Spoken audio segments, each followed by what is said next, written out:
our security, that was a recruitment tool for terrorism. Humiliating people is never a good strategy to battle terrorism. So we are going to conduct our operations in a way that reflect our best selves and make sure that we are proud. And that, in turn, will allow the Europeans, I think, to feel good about our joint efforts and also not to have excuses not to participate in those joint efforts. All right? Okay, last question.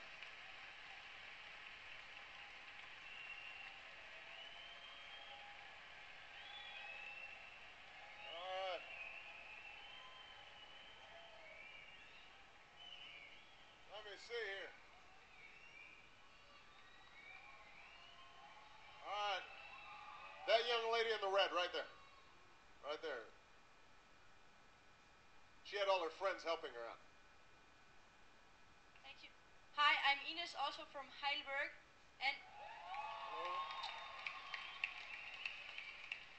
And I'm totally European. And first of all, I wanted to tell you that your name in Hungarian means peach. If you knew. Peach? Yeah. Oh, okay. Well, how about that? I did not know that. Yeah. Now you know it. And we wanted to know if you did you ever regret to have run for presidency till now? I mean, well, did you ever ask yourself, am I sure to manage? Yeah. Yeah, that's a good question.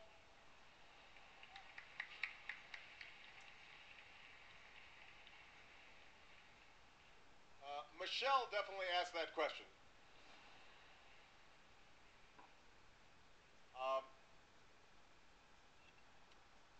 You know, there have been times, certainly during the campaign, and there have been times over the last several months where you feel a lot of weight on your shoulders.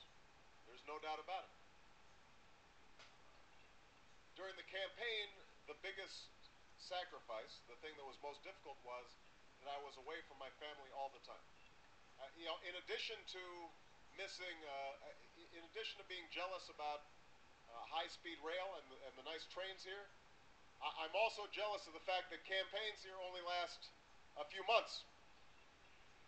Whereas in the United States, we were running for 2 years. So I was away from home all the time. And that was very difficult because not only do I have a wonderful wife, but I have 2 perfect daughters. And so, you know, I miss them a lot.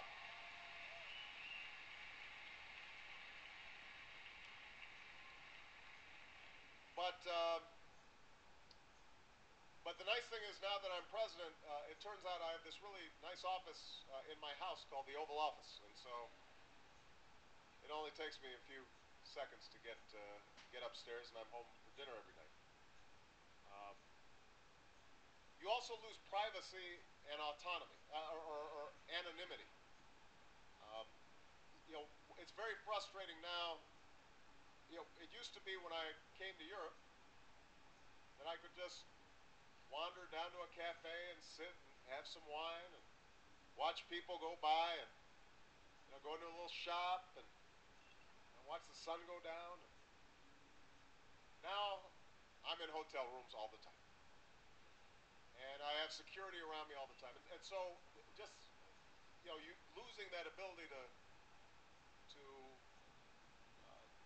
just take a walk, you know, that is something that is frustrating.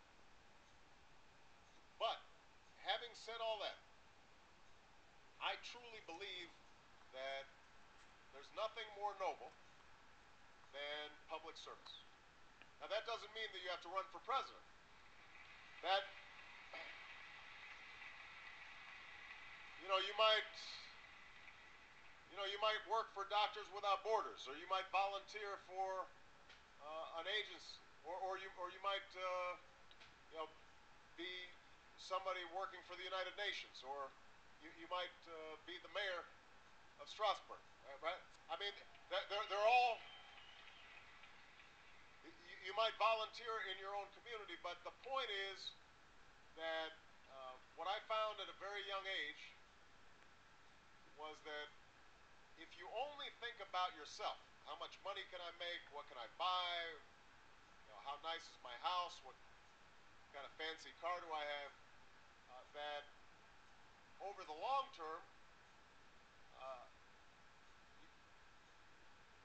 I think you get bored. I think your life, I think your life becomes, I, I, I think if you're only thinking about yourself, your life becomes diminished. And that the way to live a full life is to think about what can I do for others? How can I be a part of this larger project of making a better world? Now that can be something as simple as making as the joy of taking care of your family and watching your children grow and succeed. But I think, especially for the young people here, I hope you also consider other ways that you can serve, because the world has so many challenges right now. There's so many opportunities to make a difference. And it would be a tragedy if all of you who are so talented and energetic, if you let that go to waste. If you just stood back and watched the world pass you by. Better to jump in, get involved. And it does mean that sometimes you'll get criticized, and sometimes you'll fail, and sometimes you'll be disappointed. But you'll have a great adventure. And at the end of your life, hopefully you'll be able to look back and say, I made a difference. All right? Thank you, everybody.